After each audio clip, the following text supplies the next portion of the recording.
घरगुती भांडणातून एका ऊसतोड कामगारानं पत्नीची कोयत्यानं वार करून हत्या केल्याची घटना मंगळवारी मध्यरात्री घडली.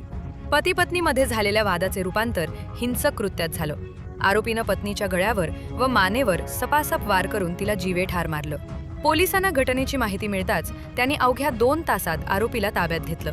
मिळालेल्या माहितीनुसार पंढरपूरच्या गोपारपूर परिसरात ऊस तोडीसाठी आलेल्या टोळीत भानुदास आनंदा वाघ, वय 45, राहणार दरेगाव, तालुका चाळीसगाव, जिल्हा जळगाव, हा पत्नी लक्ष्मी भानुदास वाघ, वय 35 व 2 मुलांसह राहत होता. 4 फेब्रुवारी 2026 रोजी रात्री सुमारे 12 वाजताच्या सुमारास दोघांमध्ये घरगुती कारणावरून वाद झाला. या वादातून संतप्त झालेल्या भानुदासनं ऊस तोडणीसाठी वापरण्यात येणाऱ्या कोयत्यानं पत्नीवर प्राणघातक हल्ला केला. घटनेची माहिती डायल 112 वरून पोलिसांना मिळाली.